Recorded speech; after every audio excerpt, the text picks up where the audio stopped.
ada troubleshooting untuk masalah delay tripping. Okay, customer bagi tahu satu hari tu boleh jadi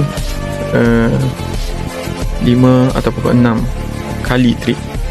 So kebiasaannya customer cakap penggunaan pada waktu malam lah yang menyebabkan trip paling banyak sekali. Okay, untuk siang hari tak ada masalah. So kita akan check lah dia punya DB box. Okay, so DB box dia ini adalah single phase, supply daripada PMB single phase. Okay, saya dah buka dia punya cover.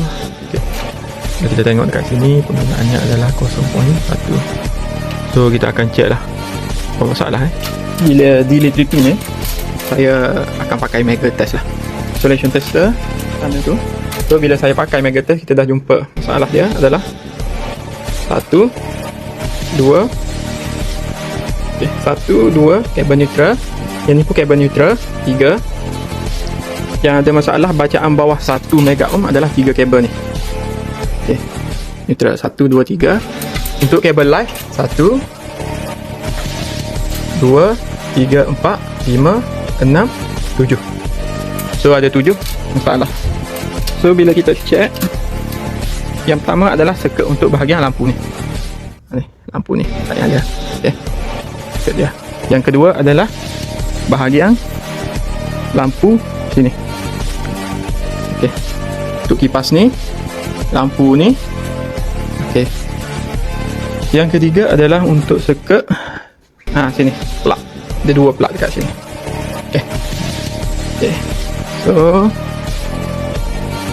yang keempat adalah kabel untuk auto gate. Sebab kabel auto gate dia pakai kabel biasa tapi tanam dalam bawah tanah. So sepatutnya kena pakai armor kabel. Okay, terusnya adalah yang sini untuk aircon ni. Saya dah tutup siap-siap shorting. Okay, aircon kabel pendawaian dia 5. So yang ni adalah untuk yang dekat plug sini 1, 6. Okay, 6 plug ya.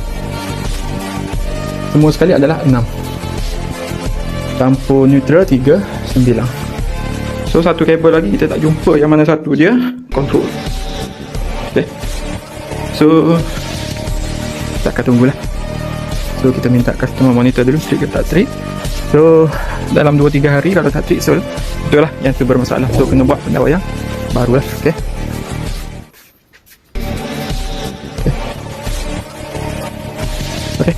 so terbaik.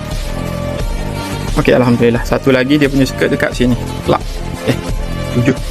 So alhamdulillah kita akan tutup DB box bagi customer monitor lah. Okay, terbaik. So alhamdulillah kita dah siap dismantle kabel dia. Kita dah balut. Okay, lepas tu ni 2 lagi. 1, 2, 3.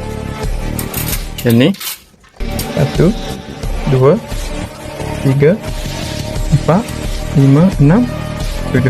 Okay, dah set. Okay, so kita akan tutup lah dia punya DB box. Okay, terbaik. Dan kita bagi tahu customer untuk upgrade DB balik lah. Dah penuh sangat.